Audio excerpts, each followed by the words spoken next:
하나님께서 모세와 여호수아를 통하여 주신 말씀을 요약하면 이것이지요.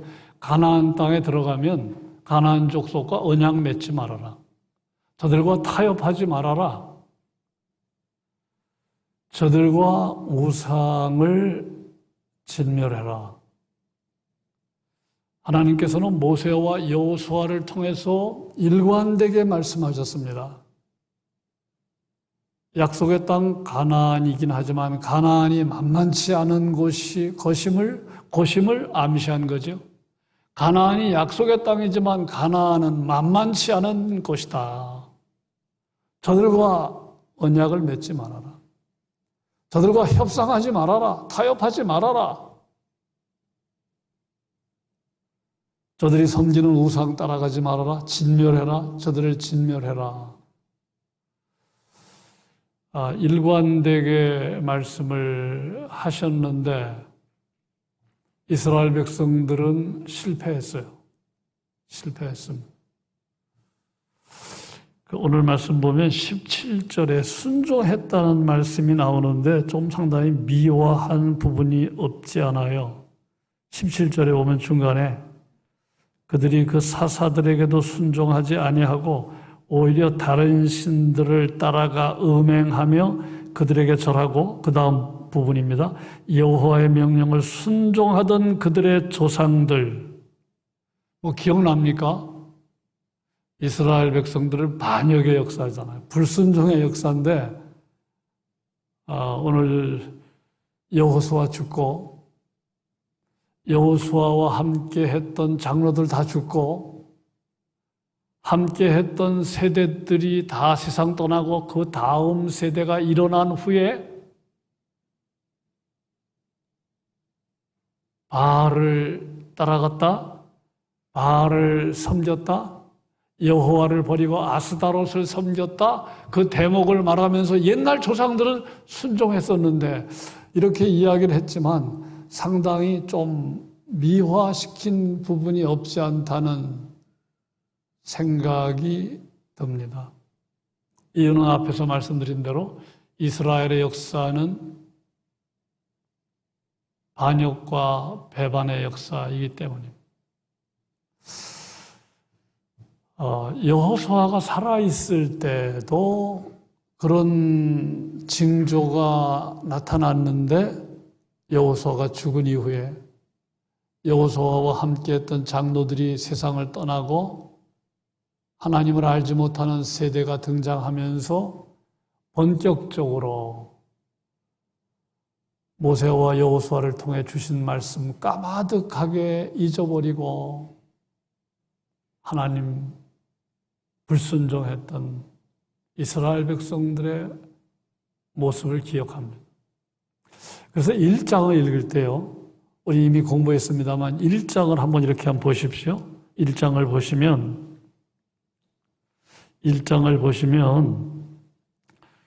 여러분들이 19절부터 쭉 말미까지 쫓아내지 못하였으며라는 말들이 많이 나오는데 쫓아내지 못했다 한 제법 많이 나옵니다. 한 10번 이상 나올 것 같은데요. 이건 어떻게 읽어야 된다고 그랬어요?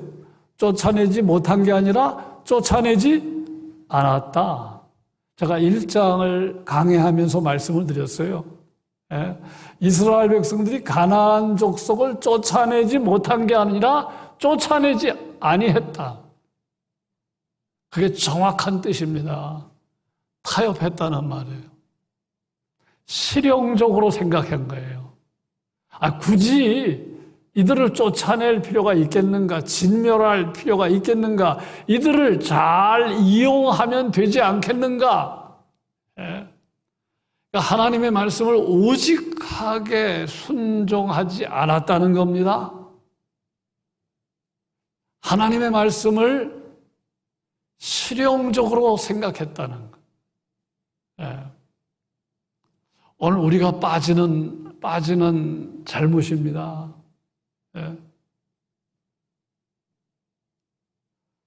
언약 맺지 말고 타협하지 말고 저들을 쫓아내고 진멸하라 했는데 1장부터 1장은 여호수아 의미상으로는 여호수아가 살아있을 때 이야기거든요. 예. 1장 시작은 여호수아가 죽은 후에 사사들이 등장했습니다만 지나간 여호수아 살아있을 때 이야기를 언급한 내용입니다. 결국은 모세와 여호수아의 말을 듣지 않은 건 하나님의 말씀을 듣지 않은 거예요. 예. 언약 관계가 깨진 거죠. 하나님께서는 종살이하던 이스라엘 백성을 구원하시고 언약 관계를 맺으셨어요. 내가 너희들의 하나님 되어주마. 먼저 구원하신 다음에 앞으로 내가 구원할 거니까 그때 가서 언약 관계를 맺자가 아니라 이미 구원하신 다음에 내가 너희들의 하나님이 되어준다. 너희는 내 말에 순종해라. 내 백성 삼겠다. 출애굽기 19장에 나오는 그 언약관계 갱신하, 언약관계 맺는 이야기 나오잖아요. 지나온 역사를 돌아보면 하나님이 하셨다고밖에 말할 수 없는 은혜의 증거들이 얼마나 많아요.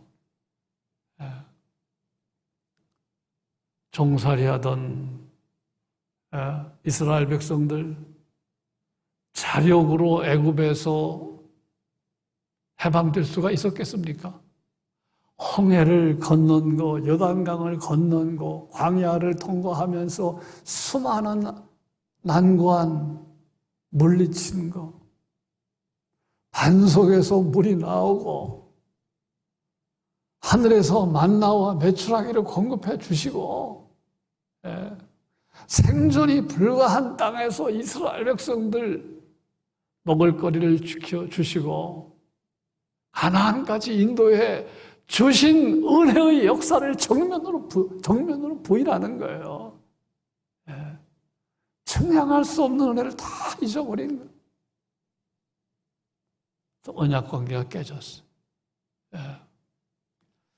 자, 오늘 말씀 보면 뭐라고 시작이 됩니까? 11절 보시면 11절 이스라엘 자손이 여호와의 목전에 악을 행하여 바알들을 섬기며 바알들을 섬겨. 그러니까 바알들을 섬긴 게 악이다. 그런 얘기죠.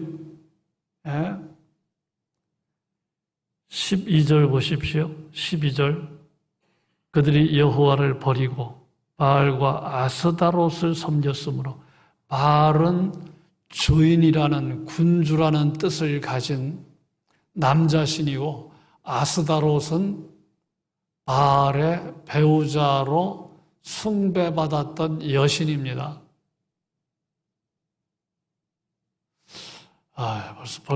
벌써부터 여기서부터 유치해지죠. 신이 결혼한다? 신이 배우자가 있다? 여러분, 예수님이 하나님의 아들이라고 하는 것은 어떤 의미인지 아시지요? 그 문자적으로 해석하면 안 됩니다. 깊은 뜻이 있는 거죠.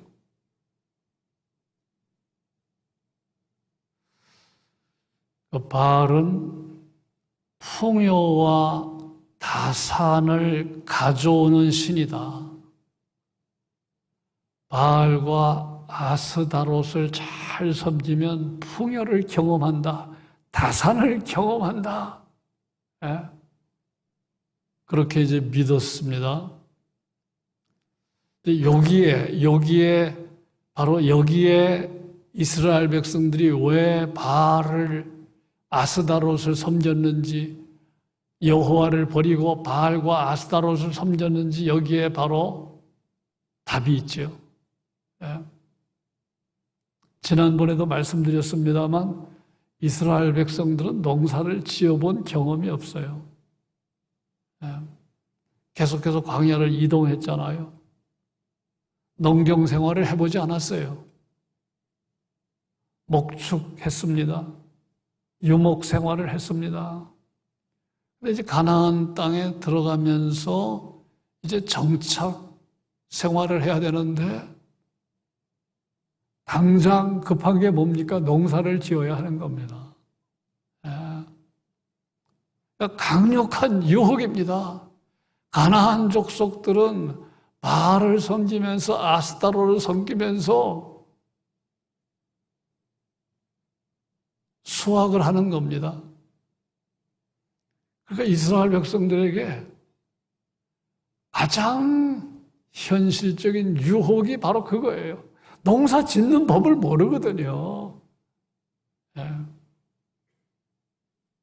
그래서 바로 바알과 아스다롯을 섬기게 된 것이지요. 한마디로 말하면 먹고 사는 문제 때문에 결국은 바알과 아스다롯을 섬긴 겁니다. 하나님을 버린 겁니다. 지금보다 더 잘 살기 위해서 하나님을 버린 거예요. 바알과 아스다롯을 섬긴 거예요. 이게 실용주의적인 생각입니다. 하나님 말씀을 따라 사는 것은 현실적이지 않다고 생각한 거예요. 오늘날 성도들 가운데도 그런 생각하는 사람들이 많다는 생각을 합니다. 하나님 말씀대로 사는 건 어쩐지 미련하다. 이건 현실적이지 않다. 실용적이지 않다.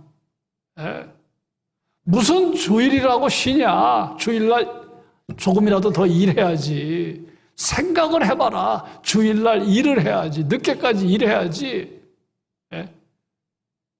그게 다 실용적인 생각이잖아요. 실용주의적인 생각, 현실적인 생각. 그러니까 하나님의 말씀을 모세와 여호수아를 통해서 들었는데 가나안 현실에서 이 말씀들이 아무리 생각해도 어리석게 느껴지는 겁니다.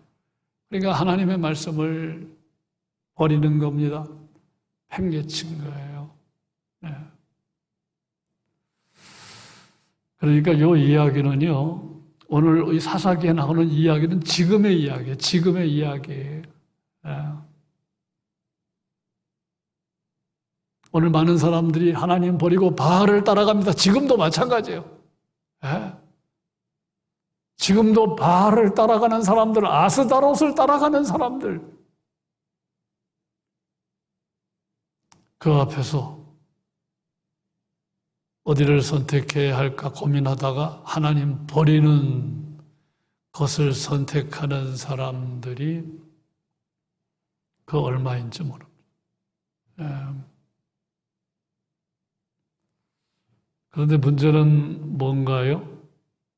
하나님께서는 가나안 종교, 가나안 문화, 가나안 가치관에 물드는 순간 그들은 하나님 버리고 망할 것임을 알았어요. 그래서 언약 맺지 말라고 말씀하신 겁니다. 타협하지 말라고 말씀하신 거예요. 이스라엘 백성들은 가나안 문화에 쉽게 빠져들어갑니다. 가나안 종교를 택합니다. 가나안 사람들의 가치관을 따라갑니다. 오늘도 마찬가지잖아요. 오늘날 교회에 안 보입니다. 추적해보면 바알을 따라가는, 아스타롯을 따라가는, 세상 문화를 따라가는, 세상 사람들의 가치관을 따라가는, 순진하게 옛날에는 믿었는데 내 이성을 작동해서 이성으로 하나님의 말씀을 막 판단하고 그래서 하나님 말씀을 내팽개치고 그런 슬픈 현실. 그래서 이제 바알을 따라가고 아스타롯을 따라갔는데 이게 웬일입니까? 신전에서 바알을 숭배하는 사람들이, 아스타롯을 숭배하는 사람들이 신전에서 난잡한 성행위를 하는 거예요. 이건 절대로 따라가면 안 될 일인데, 예? 이스라엘 백성들이 따라갑니다. 예. 그 십계명을 다 무너뜨립니다. 간음하지 말라는 말씀을 무너뜨립니다. 예. 조금씩 시간이 가면서 점점점 빠져들어가면서 하나님과의 관계는 점점 멀어지게 되고 망하는 길로 가게 된 슬픈 역사. 그것이 왕조, 남왕조, 북왕조로도 계속 이어지는 슬픈 역사. 인 것을 우리가 이미 배웠어요. 우리가 세상을 볼 때 분별력 있게 봐야 돼요.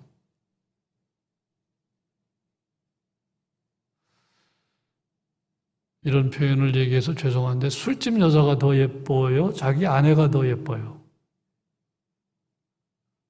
제가 말을 잘못했나? 술집 여자가 더 예뻐 보입니까? 아내가 예뻐 보입니까? 어려운 거 아닌데 대답 못 하시네. 네. 술집 여자가 훨씬 예뻐 보이죠. 네. 아내들 가운데 남편에게 예쁘게 보이려고 치장하는 사람들이 그 얼마나 되겠습니까? 네. 근데 그 안엔 독이 있잖아요. 독이 있잖아요.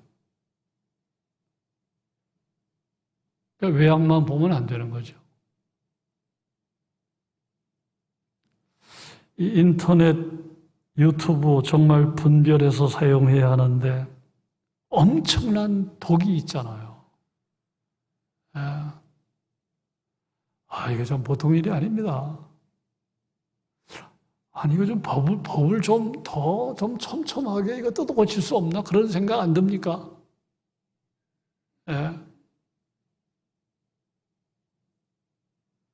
정신 바짝 안 차리면 영혼이 황폐해집니다.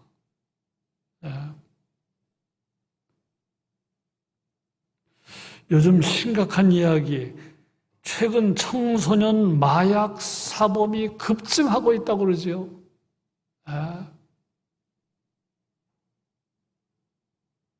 마약이 왜 무섭습니까? 한 번 시작으로 중독자가 된다는 거예요. 한 번 시작으로.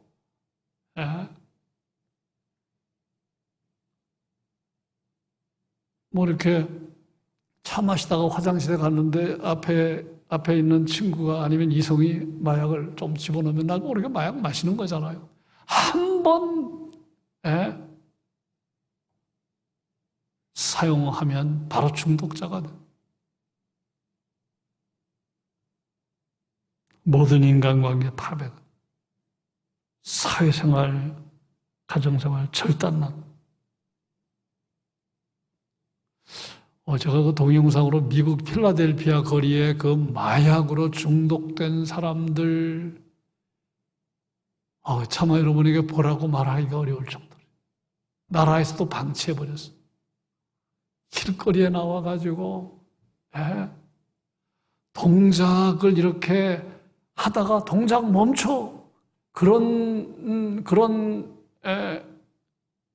상태에 이거는 발을 내려놔야 되는데 발을 내리지도 않고 손을 내려야 되는데 손을 내리지도 않고 참 이상한. 근데 그 가운데는 막 중산층 가정에 괜찮은 남자들, 여자들.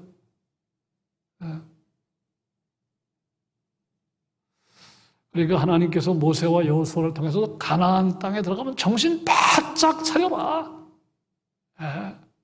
그래서 누누이 부탁을 했어요. 근데 말 듣지 않고 여호수아가 생존했을 때도 징조를 보이더니 여호수아가 죽고 그 세대 사람들이 다 세상을 떠난 이후에 바알을 섬겼다. 아스타롯을 섬겼다. 여호와를 버렸다. 그 심각성을 말하는 겁니다. 단순히 받아들이는 정도가 아닙니다. 우리 이미 레위기나 이런 데서 보셨죠? 완전히 근친상간합니다. 근친상간. 그런 문화예요. 예. 이스라엘 백성들이 빠져들어가는 거예요. 예.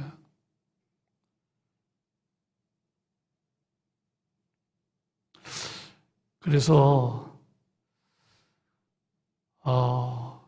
이게 정말 다 정신 바짝 차려야 돼요. 다 정신 바짝 차려야 됩니다. 목사도 예외가 아니고요.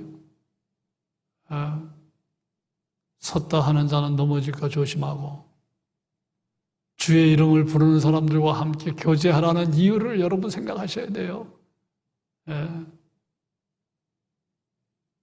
혹시 우리 교인들 가운데 이 시간에 바알을 따라가는 사람들이 혹시 없는지 모르겠어요.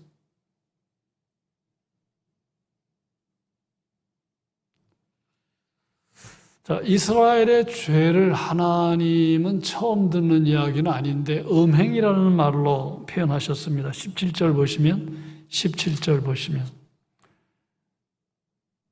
그들이 그 사사들에게도 순종하지 아니하고 오히려 다른 신들을 따라서 음행하며, 음행. 처음 듣는 표현 아니지요? 음행이라는 말을 쓴 것은 무엇을 전제하는 것입니까? 하나님과 이스라엘의 관계는 영적으로 혼인 관계다. 이걸 전제하는 거죠.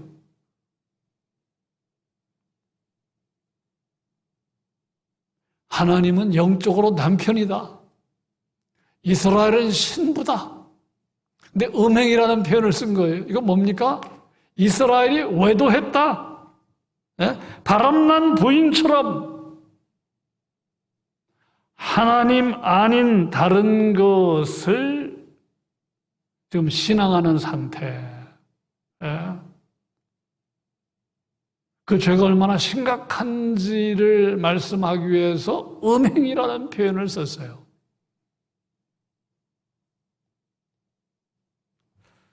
우리가 다 아시는 대로 우리나라는 1900이 아니라 2015년 2월 달에 간통죄가 폐지된 거 아시죠? 간통죄가 폐지됐습니다. 이거 뭘 말하는 겁니까? 국가가 간통죄를 결혼한 사람들, 결혼해서 간음을 해도 국가가 개입해서 형사적 처벌을 하지 않겠다. 그거 얘기예요. 예. 간통죄라는 건 없습니다, 이제. 예. 외도를 해도, 불륜을 저질러도 국가가 개입해서 형사적인 처벌을 하지 않겠다는 거예요.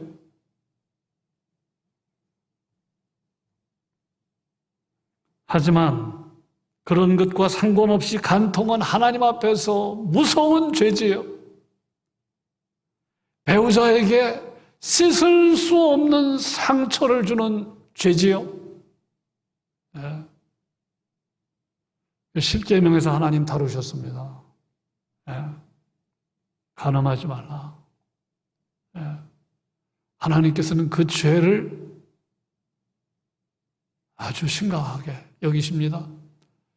그래서 고린도서 이런 데 보면 바울의 글을 보면 간음하는 자가 하나님 나라를 유업으로 받지 못한다. 하나님 나라에 못 간다. 그 얘기입니다. 물론 해석이 필요하지요. 한 번 간음했다고 못 간다는 이야기가 아니고 간음한 상태에서 회개하지 않는 사람들을 향한 경고입니다. 예. 분명한 거는 간통죄 폐지된 것과 상관이 없이 간음은 성경에서는 음행으로 간주하고 그건 무서운 죄다. 그러니까 배우자에게 마찬가지로 씻을 수 없는 상처를 주는 큰 죄지요. 예. 여러분, 남자가 외도를 하건 여자가 외도하건 다른 배우자, 그렇지 않은 배우자에게 평생 얼마나 한이 되겠습니까? 내 아내가 그랬다, 내 남편이 그랬다 그러면, 예? 그러니까 지금 음행이라는 이 표현으로 이스라엘의 죄가 얼마나 심각한 죄인지를 하나님께서 말씀하시고 있는 것. 그러니까 하나님 아닌 것을 하나님을 대우하는 우상 숭배. 그러니까 이렇게 예수 잘 믿다가 어느 날 교회를 떠나서 다른 거 신앙하는 거. 가장 신앙하는 게 돈이지요. 예? 그건 음행이다, 음행. 예. 그래서 우리가 이 말씀을 심각하게 받아들여야 돼요. 이제 하나만 짚고 오늘 말씀을 마칩니다. 오늘 마음 전체가 마음 아픈 일이지만 오늘 말씀을 보면 이스라엘은 이후에 사사시대에 벌어진 일인데 악순환을 되풀이했어요. 자, 처음 듣는 이야기 아닙니다. 하나님 앞에 범죄하지요. 그러면 하나님이 진노합니다. 하나님이 진노하면 거기에는 매를 드는 겁니다. 벌이 가해지는 겁니다. 그러면 이스라엘 백성들이 하나님께 부르짖습니다. 그러면 사사를 통해서 구원하십니다. 예. 자, 이걸로 끝나면 얼마나 좋겠습니까? 그럼 얼마 있다가 다시 또 죄를 짓는 거예요. 그럼 또 하나님이 또 진노하십니다. 예? 그들을 대적에 넘기십니다. 고통을 당하게 하십니다. 그러면 또 부르짖습니다. 그러면 사사를 통해서 구원하십니다. 이게 계속해서 반복을 한 슬픈 역사가 사사기에 나오는데 오늘 11절 보시면 악을 행하여 바알들을 섬기며 죄를 졌다는 얘기죠. 자, 13절 여호와를 버리고 바알과 아스타롯을 섬겼으므로 죄를 졌다는 얘기죠. 자, 12절 말미에 진노했다. 하나님께서 진노하셨다. 14절에도 진노하셨다. 내용이 뭡니까? 노략하는 자의 손에 넘겨주셨다. 그들이 노략을 당하게 하셨다. 모든 대적의 손에 팔아 넘기셨다. 진노지요. 채찍입니다. 벌입니다. 자, 그러니까 이스라엘 백성들이 18절 말미에 부르짖음으로. 자, 그랬더니 하나님께서 구원하셨다는 이야기가 18절 중간에 나오죠. 여호와께서 그들을 대적의 손에서 구원하셨다. 자, 그런데 이게 오늘 말씀에서 이제 이게 눈여겨보아야 할 내용이 뭐냐 하면 이런 게 이렇게 반복적으로 나타났다는 이야기인데 19절을 우리가 보십시오. 19절. 정확하게 말하면 반복은 반복인데 타락하면서 더욱더 타락하면서 반복했다는 거예요. 자, 19절은 같이 읽겠습니다. 19절 시작. 그 사사가 죽은 후에는 그들이 돌이켜 그들의 조상들보다 더욱 타락하여 다른 신들을 따라 섬기며 그들에게 절제하고 그들의 행위와 반칸 그치지 아니하였습니다. 여러분, 정말로 성령의 사람이면 성경은 뭐라고 말하느냐 하면 이렇게 말합니다. 날마다 새로워지는 삶을 산다. 네? 처음 듣는 얘기 아닙니다. 그런즉 누구든지 그리스도 안에 있으면 새로운 피조물이라. 이전 것은 지나갔으니 보라 새 것이 되어졌다. 정말 성령의 사람, 정말 하나님의 사람은 날마다 새로워진대요. 바울은 이렇게 말합니다. 겉사람은 후패하지만 속사람은 날로 새로워진다. 이제 묻습니다. 여러분, 날마다 좋아집니까? 그렇게 될 수밖에 없대요. 예? 정말 하나님을 제대로 믿는 사람은 날마다 겉사람은 늙어가고 겉사람은 병들어가고 주름은 생기지만 속사람은 날마다 새로워진다. 예. 여러분, 이것 때문에 우리가 기도 지금보다 훨씬 더 많이 하셔야 돼요. 근데 이스라엘 백성들이 더욱 타락했다. 더욱 타락했다. 시간이 가면서 점점점 타락했다. 예. 그러니까 이거 완전히 망조입니다. 예.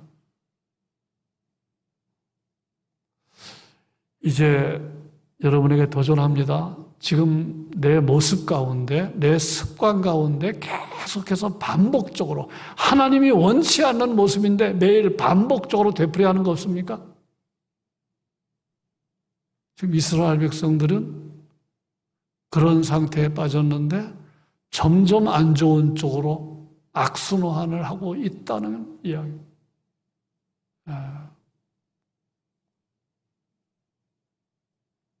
처음 드리는 말씀이 아니잖아요.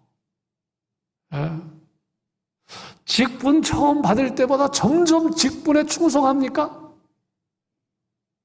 대부분 아니잖아요. 인간적으로 볼 때도 아니잖아요. 예? 시간이 갈수록 충성하세요? 예? 근데 바울은 진짜 성령의 사람은 그렇대요. 날마다 새로워진다.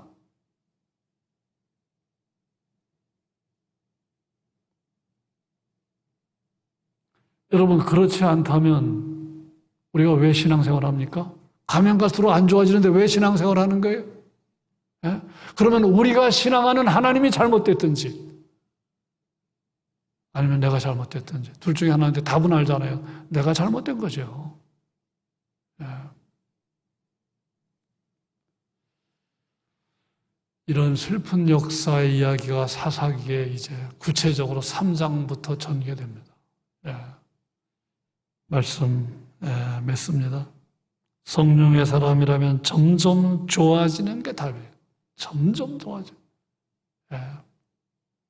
우리 모두 그런 삶의 주인공이 되시기를 주님의 이름으로 축복합니다.